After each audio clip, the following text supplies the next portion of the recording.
Welcome to A's Linguistics. This channel is about all things linguistic.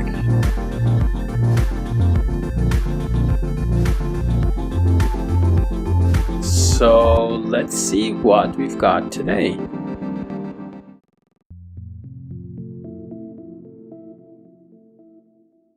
The word acronym consists of two parts.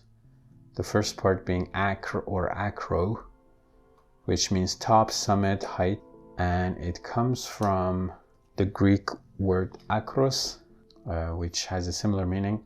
And then the second part of it, which appears in other words as well, is nym or onym, which means word or name, and it comes from the Greek word onumon. So basically, if you look at the morphemes in the word acronym, it should mean something like top word, summit word, height word. But what an acronym is an abbreviation that is treated like a word and is made of the initials of several words. What do I mean exactly? Well, one of my favorite acronyms is the word NASA. NASA is an aeronautics and space organization. Of course, we have only taken the letters first, the letters N and then the letter A and then the letter S and the letter A.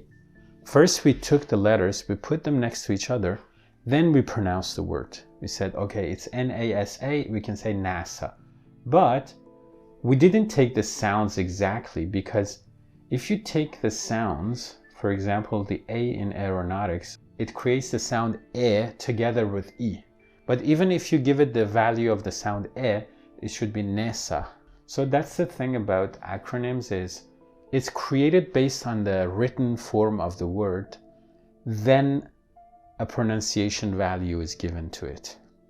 So this was the first example, but the next famous example is the word UNICEF, which is United Nations International Children's Emergency Fund.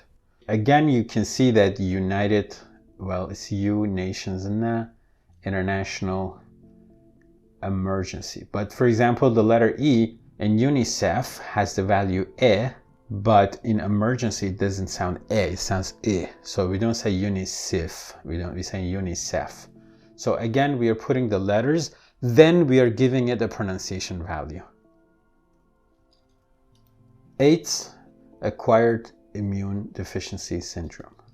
So these are neat acronyms in the sense that, because in the case of UNICEF, you're taking the first letters of all the words.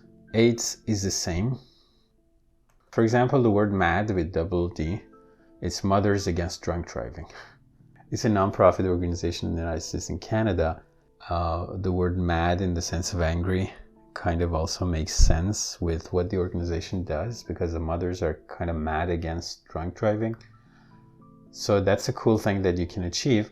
Again, you have the first letters of all the words, Mothers Against Drunk Driving. In NAFTA, you have the same North American Free Trade Agreement. In NATO, you have the same. But in NASA, that's our first example in which there is one word which doesn't contribute to the acronym. In some cases, like in the most ideal case, you take the first letter of all the words involved. Another acronym is Go Transit in Ontario, Canada. GO stands for Government of Ontario.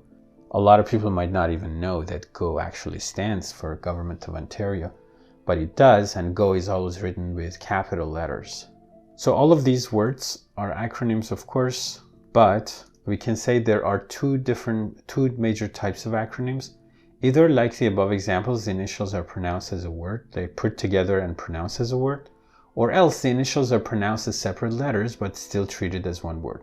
So for example, NFL, the National Football League, is an acronym, but it's a particular kind of acronym in which the letters are pronounced separately, but it's kind of treated like a word. CFL, the Canadian equivalent. RCMP, the Royal Canadian Mounted Police. It's this second type of acronym which is referred to as alphabetism, or some people say initialism. And even these are two different types, subtypes, but some people actually consider alphabetism or initialism not as acronym. They consider, that's why in the title I said acronym plus.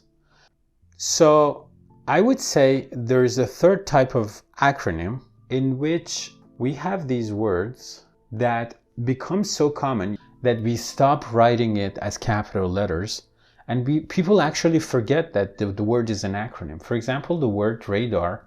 Radar stands for radio detecting and ranging. All the words contribute to the acronym, but the first word actually contributes 2 letters, radio, or the word laser, or the word scuba. Now they're treated like a regular word, but they're actually acronyms. The word laser has been back formed to the verb laze. Thanks for your time and attention, and see you again soon.